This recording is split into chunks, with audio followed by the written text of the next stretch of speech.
What is going on, guys?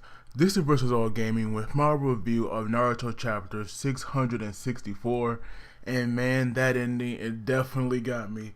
So the chapter, it starts off with Orochimaru, and we all know, Orochimaru gang, they're all rushing with the Sasuke, and Jugo was thinking that, with Sasuke this badly beaten up, Orochimaru might try to steal his body, because we all know that right there was the goal previously. But I feel like that won't happen. Even though Orochimaru does have a pretty good chance of taking Sasuke's body right now, he is too interested in see what Sasuke is planning, to steal his body. So even though that really could be a good twist, I definitely don't see it happening. But now Karin, she actually picks up on this other chakra, that's near Sasuke. And I'm definitely wondering who it is. Because I'm thinking that it's Kabuto, but for some reason, she's not recognized it. So either it's Kabuto and the chakra has changed somehow, or maybe, it's somebody else entirely. So I can't wait to see who the person is, because now I'm more curious in it. But we see that Orochimaru, really wants to hurry up and get there, because he is so invested now in Sasuke. But we actually go to Guy, Lee, and Tenten. And even though, Guy seems to be so motivated, his body has kind of gave out on him. And then we see that, Gaara, Naruto, and Sakura, they flew overhead. And Lee, recognized right away that it was Gaara-san. And he said that, he thinks that he sent Sakura. So maybe Lee, get like a part sensor ninja, even though that would be interesting. I just don't see it really happening. Like, how can Lee be a taijutsu type fighter and be also a sensor type? It does seem kind of weird, but it also might work out if he can further develop his sensory skill, because I think that right there will be pretty awesome. But Guy actually, realizes that like something's going on, and he actually wants to go there. And we see that Tenten's freaking out, and she's actually thinking about Neji, and we see him doing this like weird pose. It's definitely weird, but I feel like Neji just died not too long ago. I mean, even though it's been a while, 17 different chapters, it definitely had happened that long ago in the story. And so for her, to think about him like this in this kind of flashback way, I do feel like that it's really selfish of her, to think like that. But then we see Madara. He's like flying around to Kakashi and Naruto and the rest of them. And we see that, he said that his body feels a little heavy and like something is stuck in his chest.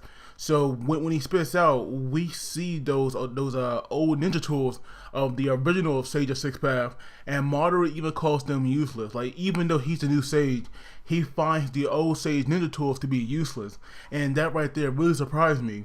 But just when Lee and Gaara were about to head to the battlefield where everybody else is, they got hit by those tools. And we all know that at Tenten, she is a ninja tool expert, so it's kind of like she can now use these. And I swear to God, if she actually used these against Madara and it somehow works, I'm going to be very surprised. Because we all know that Tenten, she is probably the most useless ninja in Naruto.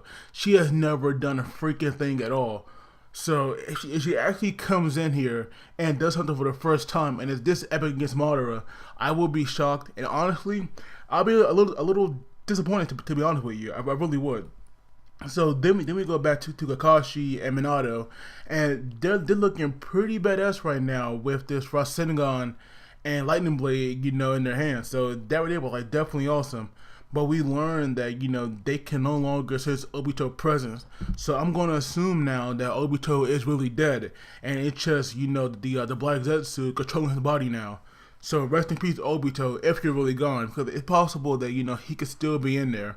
But now we have the other half of the QB chakra, and he was telling Minato, to sense around him, and he picks up on Naruto, and they now realize that the other half of the nine-tailed chakra has now been taken from Naruto. But finally, Gaara finally gets there to Minato, and we see that they're actually going to put the other half of the QB chakra into Naruto. And now we have Gaara and Kakashi. They were going to stall the Black Zetsu while Minato does a thing. And we actually get this like pretty awesome flashback. I really won't go into detail about it, but it was definitely special because we actually saw Kushina, and the flashback right here, it should make me realize how much better Naruto life would be if his parents were still around. But of course, Obito had to mess it all up and take his parents away from him. I just wish that Minato and Kushina could have been in Naruto's life, because you could just see, you know, how right they were about him. And because Kushina, like, being his mother, she is like a knower of all things, because everything that she's ever said about Naruto has come true, and especially in this flashback. I just wish it was possible that, you know, somebody could go back in time and stop Obito so Naruto can have the life that he really deserved. But just as when Minato was actually going to put the other half of the Naruto chakra into Naruto, we have the Black Zetsu here being the ultimate troll and taking that other half of the chakra. That right there really got me and caught me off guard, because I really wasn't expecting that. And of course, Minato definitely was not going to stand for that, and he was going to attack. But this Black Zetsu, he's a tricky one, and he went back underground. And so now we have Madara, who actually appeared. He was saying that, you know, the Black Zetsu, he was taking too long, so he came to himself.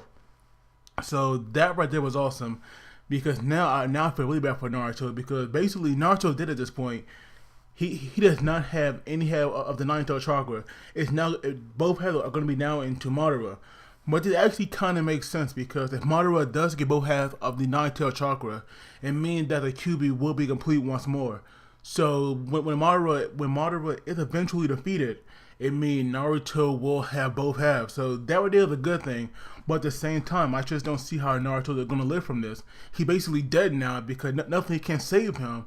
So now I'm kind of worried for Naruto, but Madara, how in the world can this guy, you know, be defeated? Because he's always becoming stronger, so it kind of seems like right now he's unstoppable. But like I said, this chapter, it was definitely good. That ending right there, it got me. It trolled the hell out of me, but it definitely got me.